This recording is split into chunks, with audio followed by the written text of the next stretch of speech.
The moment I saw 4 SUVs parked across the old wooden bridge, blocking my way home, I knew something was off. They stood there, arms crossed, clipboards in hand, pretending to look official.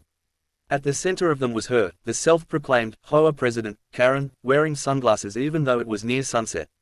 She waved me down like she owned the place. "You're not crossing until you pay your outstanding HOA dues," she snapped. I rolled down my window, confused but calm. "Ma'am, I don't live in your HOA. My land starts half a mile past the county line." She smirked. "Nice try. We've decided to extend our boundary to include your property. So, either pay the $8,400 fine or we'll have your truck impounded." My jaw tightened, but I didn't argue. Instead, I turned off the engine and stepped out, letting silence hang heavy between us. "You waited here 4 hours," I said quietly, "to block a man from reaching his own land." Her grin widened. "Rules are rules." That's when I pulled a folded paper from my jacket, my deed, signed by the county registrar. "Then maybe," I said, "you should have read the law before trying to enforce it." But she just laughed, the kind of laugh that said this wasn't over. And from the way her people shifted nervously, I knew she had something planned. I just didn't know that by morning, her little stunt would make national news. The next morning, I woke up to the sound of heavy engines outside. I stepped onto my porch, and there it was. The same group from last night, but this time they'd brought more trucks, orange cones, and even a portable barrier. Karen stood in the middle, megaphone in hand, barking orders like she was leading a SWAT team. "This area is now under HOA control," she yelled. "Until Mr. Carter pays his overdue balance, this bridge remains closed." My phone started buzzing. Local farmers, delivery guys, even the mailman couldn't cross. She'd cut off everyone. I walked toward the bridge calmly, every step echoing off the planks. "You're trespassing on county infrastructure," I said, holding up my phone, recording every second. Karen sneered. "You think the sheriff will side with you? I've already spoken to him." Funny thing was, so had I.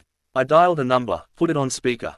A calm, commanding voice came through. "Karen, this is Sheriff Daniels. Step away from that bridge immediately." Her smile faltered, but she didn't move. "You can't prove this isn't HOA property," she shouted back. I raised an eyebrow, then nodded toward the tree line. Moments later, 2 county surveyors stepped out, holding official blueprints. "Ma'am," one said, "this bridge was built by the county in 1952. You have zero authority here." The crowd murmured. Karen's face went red, but instead of backing off, she doubled down. "Then we'll see about changing that," she snapped. She stormed off, nearly tripping on her heels, leaving her team stranded and embarrassed.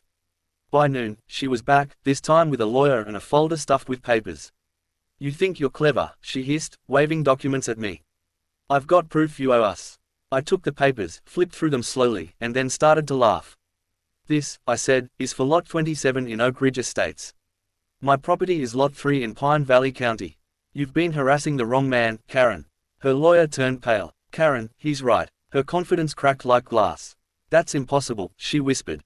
I leaned in, keeping my voice low so only she could hear. "You tried to trap the wrong person. I'm not just a homeowner, Karen. I'm a county land inspector. And as of this moment, you're under investigation for obstruction and unlawful detainment." The color drained from her face. The crowd, once silent, began to film. She tried to speak, but all that came out was a shaky, "You can't do this." I stepped back, looked at her, and said, "You waited 4 hours on a bridge for me. Now you'll spend months explaining it to the county board." As the deputies led her away, I looked out at the bridge, calm again, sunlight bouncing off the water below.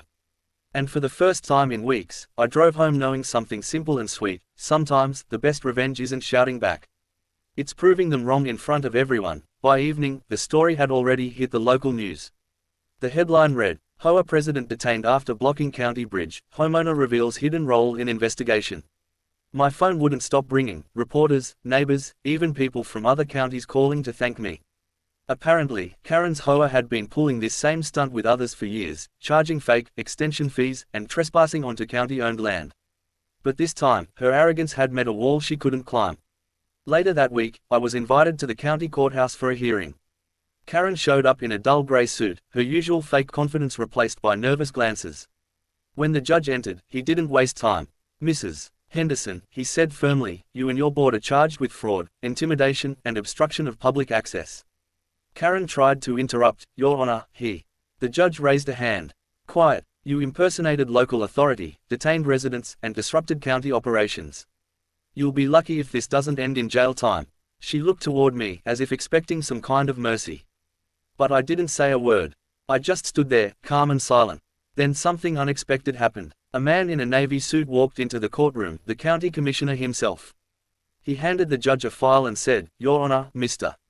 Carter's footage has helped us uncover a dozen similar incidents. We're recommending a full HOA shutdown." Gasps filled the room. Karen's lawyer dropped his pen. The judge nodded, then looked straight at her. "Consider this your last day pretending to be in charge." Outside the courthouse, cameras swarmed again. One reporter asked, "Mr. Carter, what are you going to do now that the HOA's been dissolved?" I smiled. "Maybe I'll finally put up a sign that says, 'Bridge open. Karen free zone.'" The clip went viral overnight.